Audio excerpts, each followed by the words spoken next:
warahmatullahi wabarakatuh. Ya, kita akan melanjutkan materi yang kemarin tentang klasifikasi. Nah, yang pertama kita menggunakan klasifikasi 5 kingdom ya.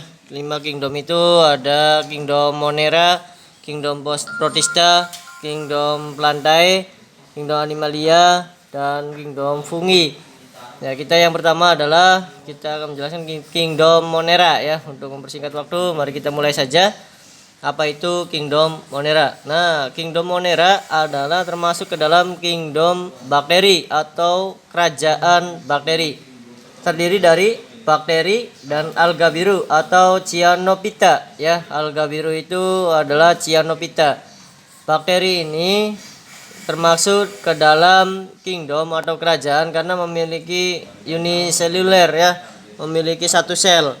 Jadi kingdom Monera ini adalah makhluk bersel satu atau uniseluler yang tidak memiliki membran inti ya, atau prokariota. Nah, namanya kalau tidak memiliki membran inti itu yang disebut dengan prokariota. Pada umumnya organisme ini berkembang biak dengan cara membelah diri. Nah, jadi bakteri ini melakukan fragmentasi atau melakukan transfer genetik ya pada bakteri-bakteri lain. Nah, salah satunya adalah alga biru. Alga biru itu menggunakan fragmentasi. Nah, jadi fragmentasi tadi bisa menggunakan pembelahan ya. Jadi bakterinya itu membelah. Oke. Yang pertama adalah bakteri. Ciri-ciri dan sifat bakteri yaitu adalah uniseluler. Uniseluler itu ada uni itu satu. Seluler itu selnya ya. Jadi unit selnya itu memiliki membran intinya satu. Tidak berkloroplas dan berkembang biak secara aseksual. Nah, tadi melakukan fragmentasi atau pembelahan.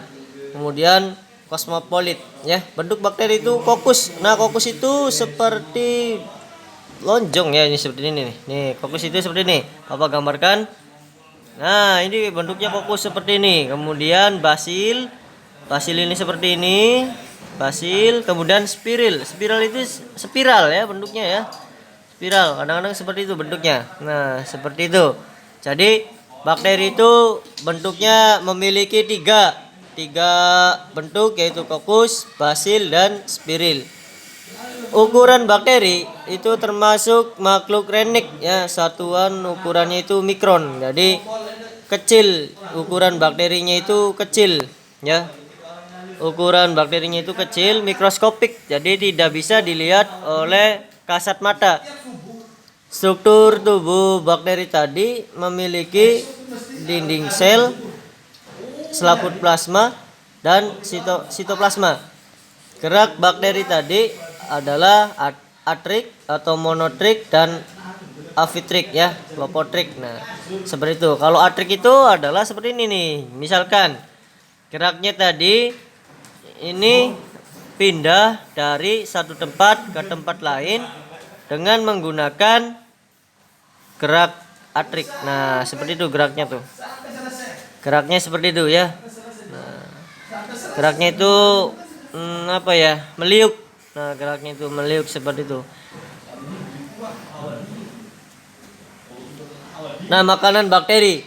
Bakteri heterotrof disebut juga sebagai bakteri yang saprofit. Nah, misalkan Escherichia coli atau Escherichia coli ini ada dua jenis, itu ada patogen dan apatogen. Kalau patogen itu yang menyebabkan penyakit, tapi kalau apatogen itu yang tidak ya. A itu patogen, apatogen itu berarti tidak yang menyebabkan penyakit. Tapi Escherichia coli ini kebanyakan itu adalah patogen. Nah, namun yang apatogen ini adalah proses pembusukan di dalam usus besar kalian ya, salah satunya untuk pembuangan akhir atau ekskresi ya, sistem ekskresi. Jadi di dalam usus kalian, usus besar kalian itu termasuknya ada jenis bakterinya yang namanya Escherichia coli yang disebutnya apatogen yang tidak merugikan ya, berfungsi untuk pengurai. Nah, seperti itu namanya ya. Bakteri autotrof, bakteri fotoautotrof, dan bakteri kemoautotrof. Kalau bakteri fotoautotrof itu menggunakan fotosintesis. Jadi bakterinya tadi bisa membuat makanan sendiri. Ya, seperti bakteri yang mirip tumbuhan. Namun kalau bakteri kemoautotrof itu menggunakan kimia. Jadi prinsipnya seperti ini. Bakteri itu menggunakan kemo itu bahan kimia hanya di dalam sel inang. Nah, jadi sel inangnya memakan dari sel inangnya tadi bakteri itu ya. Pernapasan bakteri menggunakan aerob dan anaerob. Reproduksi bakteri umumnya secara aksesual, yaitu dengan membelah diri atau pembelahan biner. Reproduksi generatif disebut paraseksual yang berlangsung melalui transformasi dan konjugasi. Ya, kalau transformasi itu adalah perubahan, misalkan dari bakteri satu yang basil bentuknya menjadi ini kokus. Nah, jadi tadinya basil menjadi kokus. Namun kalau konjugasi adalah pertukaran genetik pada bakteri. Misalkan bakteri A, ini bakteri A, ini bakteri B.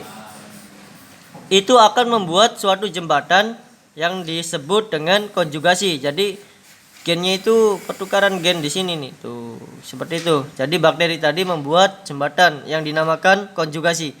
Konjugasi bisa dilakukan pada bakteri tertentu saja ya, yang harus menggunakan pertukaran genetik pada bakteri A dan bakteri B. Kemudian transduksi. Nah, pertumbuhan bakteri dipengaruhi oleh temperatur, kelembaban, sinar matahari dan zat kimia. Peranan bakteri dalam kehidupan manusia, bakteri yang menguntungkan. Nah, bakteri yang menguntungkan itu adalah bakteri pembusuk. Nah, jadi yang disebut bakteri pembusuk ini adalah pengurai. Ketika hewan yang menjadi bangkai itu akan diuraikan oleh bakteri. Jadi sistem rantai makanan itu berjalan dengan sempurna. Seperti itu. Sistem rantai makanan ya. Kemudian bakteri penghasil asam. Ada bakteri Clostridium, Botrytium ya. Propioni, bakteroid dan acetobacter. Acetobacter biasa yang kalian ketemui itu adalah alkohol.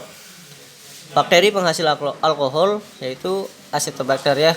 Bakteri dalam pemrosesan susu dan bakteri pengikat zat nitrogen. Salah satunya adalah acetobacter. Nah, kalian catat, jangan lupa ini peranan bakteri akan muncul dalam bulan harian. Kalian catat saja. Kemudian bakteri yang merugikan. Nah, bakteri yang merugikan ini ada bakteri patogen seperti yang telah Bapak jelaskan tadi. Patogen adalah bakteri yang menyebabkan penyakit dan bakteri parasit pada hewan dan tumbuhan. Salah satunya adalah bakteri yang mirip jamur ya. Nah, kemudian bakteri perusak bahan makanan.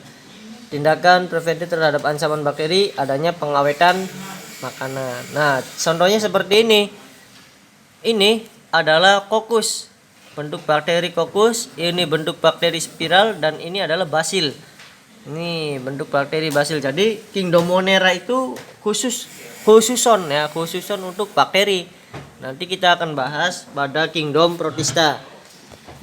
Ya, minggu depan. Kemudian nah ini kita lihat.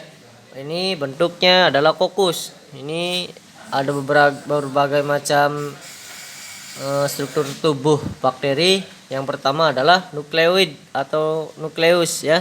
Nih, jadi selnya itu satu, tidak ada organnya seperti itu. Ada sitoplasma, kemudian bakteri flagellum. Flagellum adalah ekornya, lihat. Nah, ini adalah reproduksi bakteri. Ini namanya reproduksi transformasi.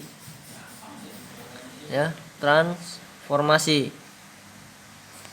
Nah, ini bakteri transformasi. Jadi dari satu kemudian 2 pecah lagi, melakukan pembelahan lagi dan sampai melakukan pembelahan hingga tak terhingga seperti ini. Jadi pertumbuhan bakteri itu sangat cepat ya. Nah, ini adalah kokus, ini adalah ruang lingkup bakteri. Nih ada koki, basili, bunding seperti itu. Kalian catat saja. Ini gambarnya sudah Bapak atur. Bagaimana ini jenis bakterinya. Ada basil, ada kokus, dan ada spiral ya. Oke, nah ini adalah konjugasi. Konjugasi adalah pertukaran DNA dari bakteri satu dengan bakteri 2. Nih A, misalkan ini bakteri A, ini bakteri B. Jadi DNA dari salah satu bakteri ini akan melakukan pertukaran yang membentuk jembatan. Nih, jembatan ini Ini jembatan ini yang disebut dengan konjugasi. Maka akan yang dihasilkan itu bakteri baru. Ini individu barunya adalah bakteri ini. Individu. Nah, jadi ini. Tuh, jadi bakteri A dan B akan melakukan konjugasi seperti yang Bapak lingkari ini, konjugasi melakukan pertukaran genetik dengan jembatan, maka akan menghasilkan bakteri baru. Nah, seperti itu. Nah, ini adalah contohnya memiliki banyak flagela. Dan ini reproduksi bakteri transformasi. Nah, ini spiral, basil, dan kokus. Oke, alga biru. Ciri-ciri alga biru intinya tidak diselubungi oleh membran. Jadi dilindungi sel terletak di antara plasmalema dan selubung lendir. Nah, jadi sama kayak bakteri, alga biru juga termasuk hewan uniseluler ya, bergerak dengan meluncur. Jadi bergeraknya itu seperti apa ya? Ya seluncur es itu, jalan. Reproduksi alga biru bisa dengan fragmentasi dan pembelahan sel dan spora juga ya. Peran alga biru dalam kehidupan alternatif sumber makanan yaitu spirulina. Nah, jadi ketika kalian yang tahu spirulina yang warna hijau yang bubuk-bubuk itu spirulina dapat dikembangkan, itu namanya alga hijau atau alga biru ya. Nah, spirulina. Nah, ini mahal sekali. 1 kilonya itu bisa mencapai jutaan. Jika kalian bisa termotivasi dalam pembiakan spirulina, mangga ya cek di WA-nya saja, Bapak saja ya. Untuk perkembangbiakan spirulina ada. Menyuburkan tanah, contohnya Anabaina azola. Nah, ya ini. Oke, terima kasih banyak.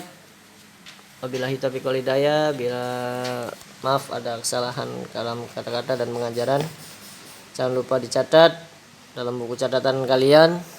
Bisa dikirimkan melalui GC, bisa mengirimkan melalui komen di YouTube, bisa melalui via WA ya. Terima kasih banyak. Assalamualaikum warahmatullahi wabarakatuh.